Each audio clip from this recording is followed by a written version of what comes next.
mind. No, I mean, look, I've become way more libertarian since I've worked on the Twitter files. I get it. Really? And I get the paranoia. But this is a really recent shift in your philosophy. It is. I mean, I've always been more... I came from more of the socialist left than the anarchist left. So I've always thought that there was a good role for government. I still do. But no, for sure, I've become much more paranoid.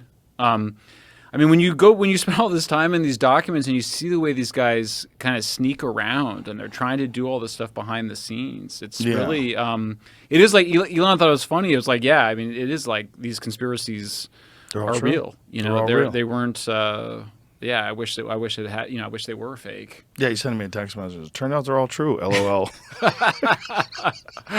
He says that so casually. Yeah. Well, I think, because of who he is and the way his mind works, I don't think he necessarily gets upset like the way other people do. Yeah. I think he just goes, "Oh, that's what it is." I've never seen anybody. I mean, what's amazing is I've never seen anybody be so impulsive and so successful. Because I think we associate impulsivity with, failure, but he is somebody that I think it's like, I think impulsivity is to Elon in the way that kind of being a dick was successful for Steve Jobs. Walter Isaacson, who's writing a book about Elon right now, by the way, but Walter Isaacson in his biography of Steve Jobs, he was like, look, Steve Jobs was just too much of an asshole. He didn't need to be that much of an asshole, but what it did is it forced out incompetent people. It was a way that he got rid of incompetent people. Yeah, I think Elon's impulsivity, the way that he moves quickly,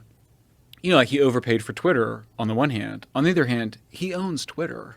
Right. Because you kind of go, well, the market value is 1/3 of the $44 billion. It's like, yeah. On the other hand, like Twitter is now like a pretty open platform. Again, like we need transparency and we should all be vigilant and whatever. But I mean, wow, like big difference. How much is that worth? When he had the vote online, like anyone who hasn't violated the law, should I let them back in? And most people or enough people were like, yes. He's like, okay, the people have spoken. And so he lets in all these fucking psychos. Like really nutty people. Well, yeah, and there were mistakes too, right? Remember, he also was like they would give out the verification to these fake brands, and Eli Lilly was like, "There's a fake Eli Lilly account." Oh, really? And it goes, I didn't know they go starting Monday, we will be giving out all insulin for free or something like that, and the Eli Lilly stock dropped. So I mean that happened, and Elon was like, "Okay, we're gonna change that a little bit." That. So I mean so he's the whole, I mean, when people, this cliche in Silicon Valley, the whole, move fast and break things, but that's what he's doing. And then he moves fast, he breaks something, but then he also fixes quickly. Yeah. So, but I mean, you have to remember that they had 7,500 employees. I think they're down to somewhere between 1,000 and 1,500 employees at this point. Well, it's been pretty well established that most tech companies severely overhired. And, we've played multiple times this video of this woman who made a TikTok, a day in the life of Twitter, working at Twitter. I'm sure you've seen it. Who wasn't doing anything, right? She wasn't doing jack shit. She was playing foosball, and then I had a glass of wine, and on the pad, and look at the view, so blessed. I was like, this is crazy. I'd fire you immediately if you put that video out. The fact that she put that video out and someone's paying her a salary to essentially like hang out and eat all this delicious food, and he's like, fuck you, get takeout, like go to work. Like here's a bed, sleep here. I mean, the idea that there's 1,000 people at a company that is a $44 billion company is crazy. It is crazy. Yeah. So, yeah, I mean, he's obviously he's a genius. And he's the richest guy in the world, and he's going to become even richer with SpaceX. And, yeah, I mean, it took somebody that powerful to do this. Somebody that powerful that's also addicted to Twitter. Yeah. Which is, that's where it gets fun. Yeah. Because he was on it every day. Yep. And something about his emotional makeup doesn't make, I don't know how upset he gets when people come after him. Well, so this is a funny story. So we were there in December, we come in and we're like doing the Twitter files.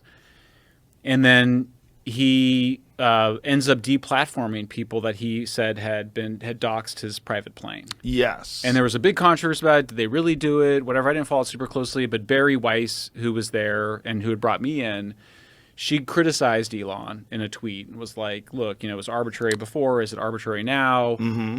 Elon responds and is like, "You're just trying to suck up to the woke mob. You're trying to have it both ways."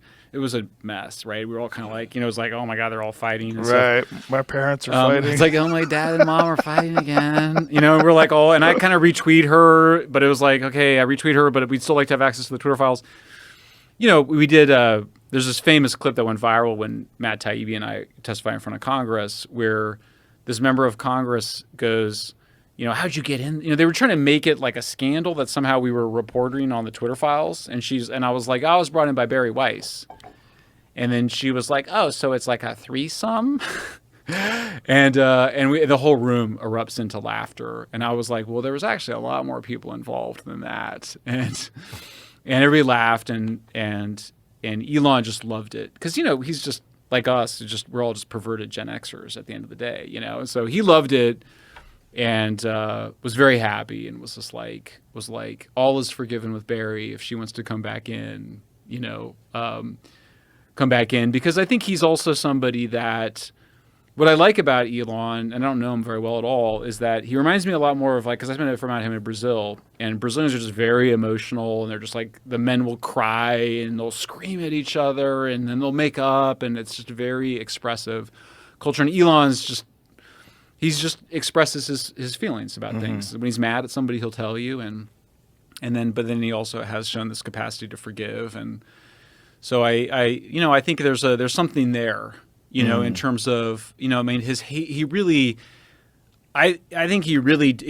told us, he's like, I didn't buy Twitter just to re-platform Babylon Bee.